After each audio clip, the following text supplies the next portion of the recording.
Well, we'll be doing another unboxing video here. This is the Apocalypse, or I like to call it the Round Strike Freedom, because of these bits over here that looks like the Strike Freedom's wing. So this kit was Chinese third party, sent to us by the folks at Gundam Central, and it's pretty big, hefty box. Heavy too. So on the side you can see the funnels, wing bits, or whatever you want to call it. Then this circular thing reminds you a little bit of the Luna Geyser Gundam. Comes with spears and stuff. This round halo shaped discus thing. It's the back of it, well, back, front, or whatever you want to call it. Don't know if this is real gold or just the lighting. Here's some more poses. Apparently this real gold over there. Okay. As far as how it compares to a normal Gundam MG box, let's get one and take a look at it. Well, we have here a master grade, a bit of the biggest side. So some master grades are like half the size of this one, like a Zigok. So box-wise comparable. So it's the same size. Thickness-wise, it's bigger package. So give or take, volumetrically wise, this thing is 50% more volume. No, doesn't look it, and definitely weighs a hell of a lot more than a standard master grade. So let's crack it open and take a look what's inside.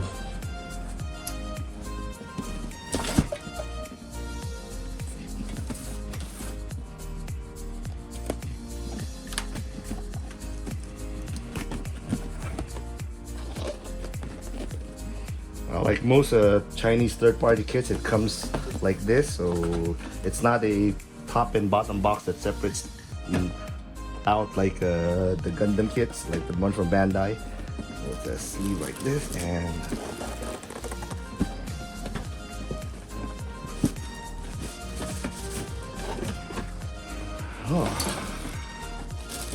well, these are the funnel wing bits. There you have it. Check them out one by one.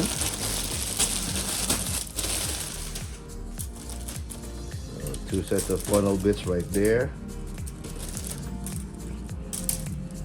This what I assume to be leg armor.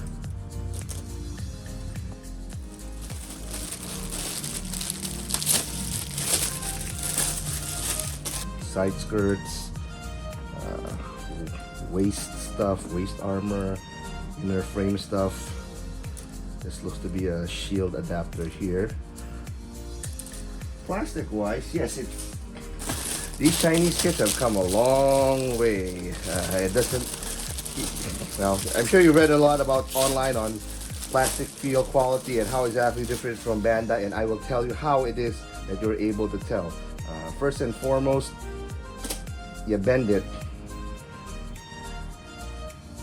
It's flexible like that, and the earlier kits, especially the Daban ones, are a bit stiff and sometimes it creaks. The best real way to test these things is you get a single bladed nipper like this one. Let's get a Bandai, spare Bandai screw. That is from a GP01 HG. So as you can see here, if we cut the Bandai one, oops, cut another one, you don't hear the plastic, you just basically hear the cutter and the tool. It has a nice smooth surface here. It doesn't catch, it doesn't tear, nothing. So if you run your finger over it, it's actually a, let's zoom it in a bit.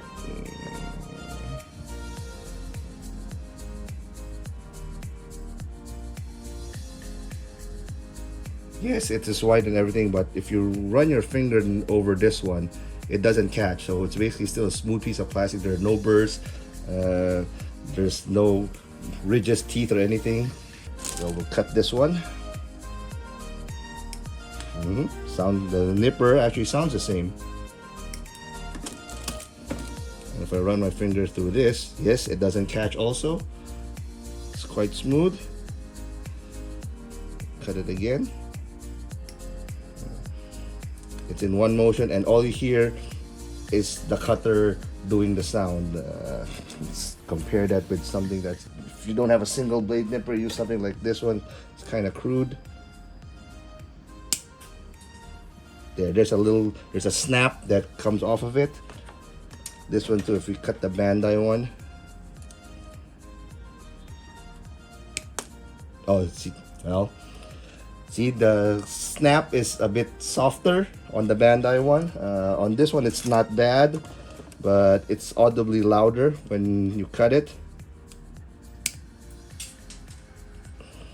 So that tells me that this plastic is slightly harder than the one from Bandai. It doesn't really matter actually in terms of modeling quality, but I think they're using a heavier density plastic. So, but this one, it feels good to the hand. It doesn't feel cheap, and it definitely is a very far cry from the old Daban kits of 10 years ago. So that's not what you get here. So plastic quality is great. Anyway, let's go back to what these things are. These look to be like lower leg armor here. No idea what that is. That also looks like leg armor over there. This looks like shoulder armor. A lot of color separation parts on this thing. The thing about these Chinese kits that I've noticed is that when it comes to detailing, especially like here, I believe there's a shoulder armor part. There's a lot of already engraved details here, and then it's a lot of raised details that these are things that you would expect when you actually do customization. Like this part here, if this were a Bandai part, this would just be plain flat, nothing, no square detail here, and it's also recessed. You can still modify this, of course. Like this one, I believe these are hand parts, so I can still add some more details here. I can scribe some more lines here. I can scribe another line there. But overall detailing is pretty good. Like this one too. You can add, I will definitely scribe this part here to make it more defined. And can add a little bit of a square detail here also. But overall, if you're just a straight build kind of guy and you want a very detailed kit that looks like it's ready to enter in a local competition, these Chinese kits, they're taking it up a level, because in reality, it costs absolutely nothing to design this one, this little part here like that. If this was a Bandai part, this would be just straight like that without these two fins here. It costs absolutely nothing as far as production and design goes to add that little bit of detail in the computer. These are the inner frame parts. Yep. Definitely inner frame parts. Looks to be side skirt. See side skirts here. This looks like to be shoulder part section here. Yeah, these are definitely for the shoulder. This is where the arm goes in, and this is the pivot for the shoulder armor. Arm peg goes in here, and this goes to the body.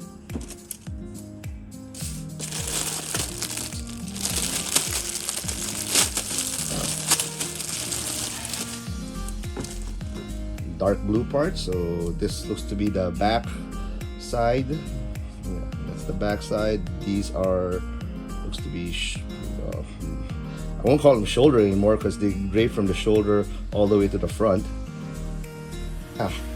New Gundamish blue color. It's not bright blue, it's a muted dark blue. And more inner frame parts here.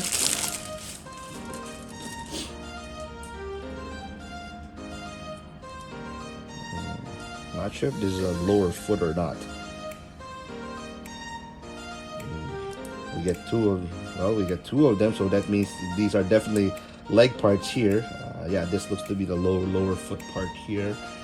That also looks like to be a lower foot part. I'm basically guessing right now because having built so much, you can pretty much identify if it's a humanoid kit. You can identify that, oh, there's a hand, that's a foot, that's a skirt, that's a backpack, so on and so forth. This looks to be like the part of that round shield circular cutler thingy with that one and that one over there. Let's go through all the inner frame parts. Like this one particular has a bunch of it. Oh, okay, they're all similar. So this, I would guess, will be the funnel parts. It's like 1, 2, 3, 4, 5. So they're all the R runner. So yep, these are definitely parts for the funnel. Bits, funnels, whatever you want to call them, wings. More blue parts.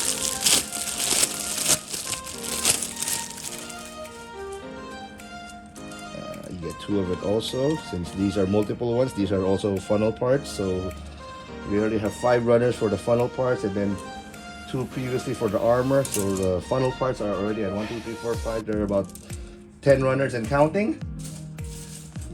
No. Clear green parts. Yep, these are definitely, that's for the spear. That's a beam saber right there. Zoom out a bit. Yep, spear, blades. So yeah, 8 bits, 8 funnels, 8 blades.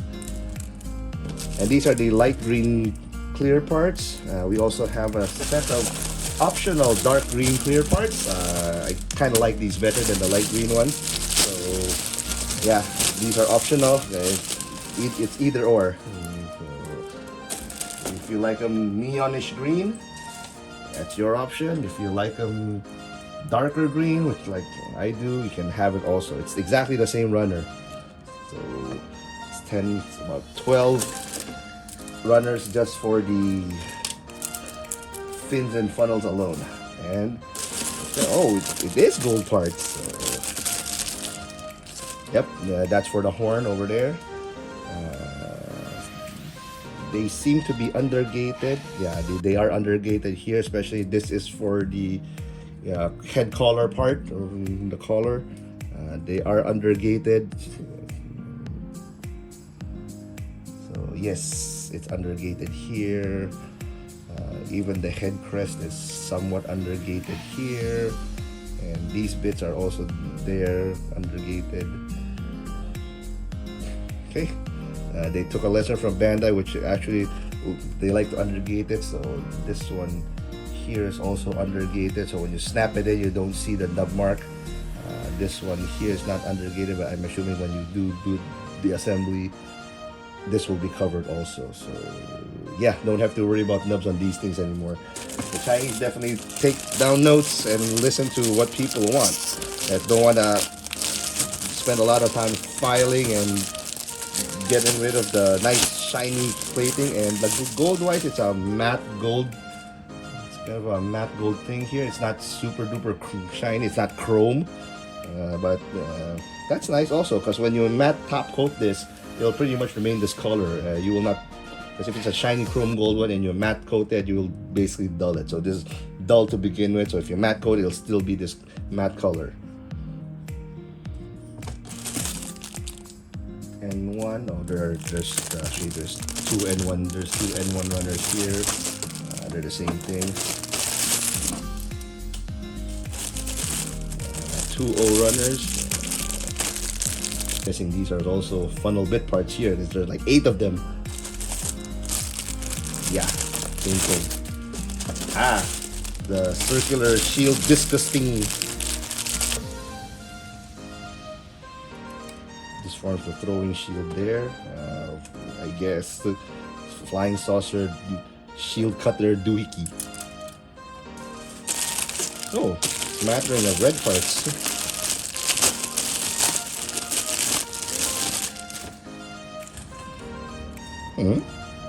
It's not the same color? Yeah, it is. It's not the same color as this one. It's a slightly darker. This is more grayish. This is a bit more creamy. So very, very subtle color separation here. Yeah, this looks to be more like the ankle guards over here. This looks like to be also upper ankle. I'm trying to look for the red tongue. I'm not sure if there is one. Probably not. Base part. So this will be the base. Comes with its own action base too.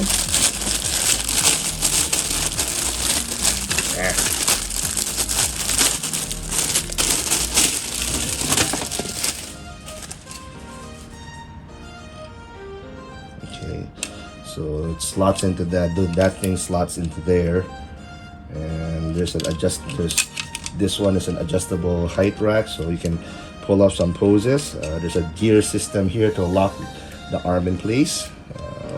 Again, providing plenty of additional details and stuff. As you can see here, more detail available. There's rivet holes here. Again, if this was Bandai, they would not do that. So whether they didn't do that on purpose or not to leave room for customization, most likely they do that to leave room for customization. But the Chinese did the customization for you, because I will definitely do rivets here. And then if you want to do metal up parts, or you have little Allen screws, they already have a guide on where to put it to have more detail. And yeah, certainly a lot more. Round circular pits here. That one over there. So just the base and the stand itself is, oh, there's a piston here too, so non-functioning, but there it is. Last, we're down to the, oh, there you go. I was wondering where it was. So there's the base. Aha. There you go. It's a pretty hefty base too. So I guess we can do a quick snap here. Snap this off.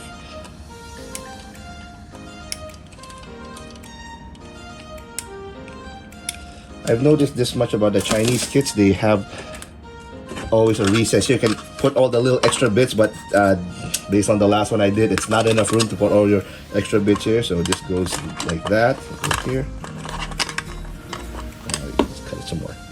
Let's cut this some more.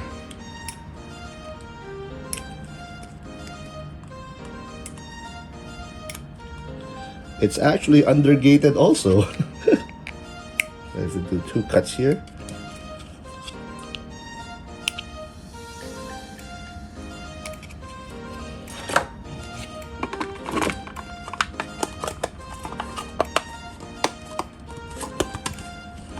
There you go. And this one, I'm guessing,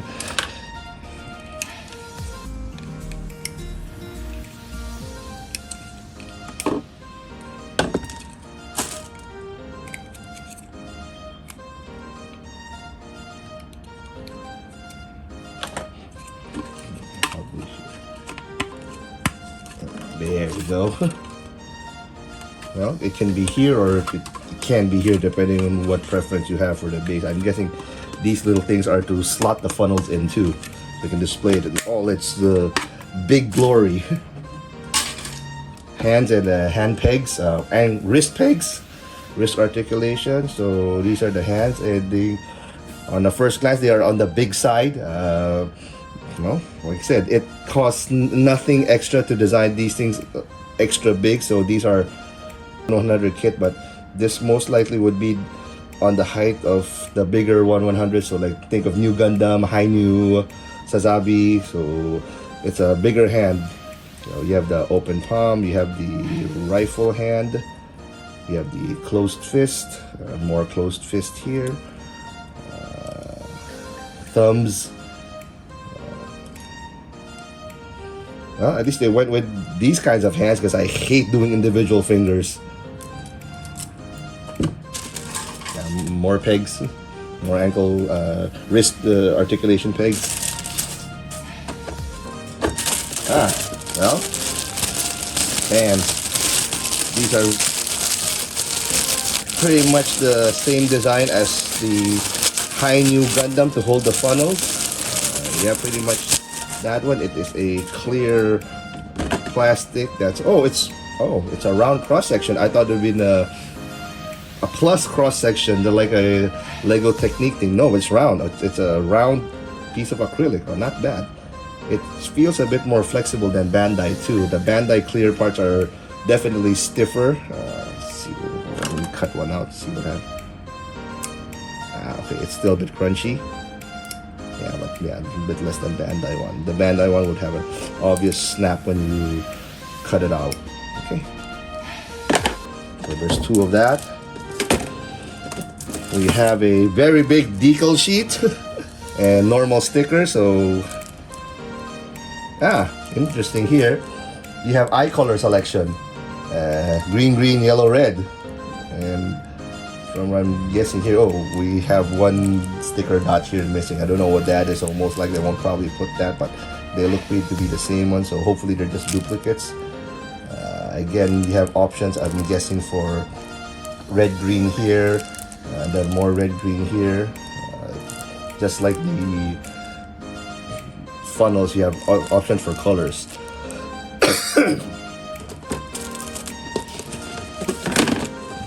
Hefty instructions, very hefty. And obviously these instructions, you don't need to read Chinese and all of that, and the same way you don't need to read Japanese from Bandai. Yep, there's the ring thing.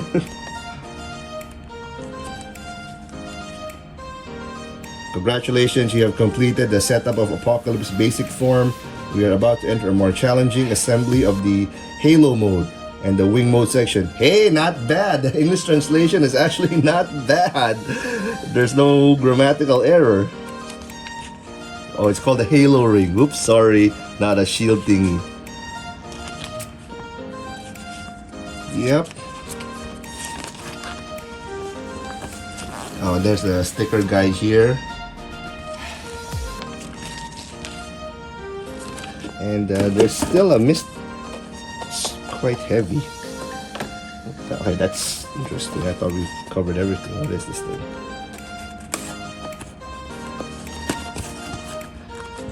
Oh!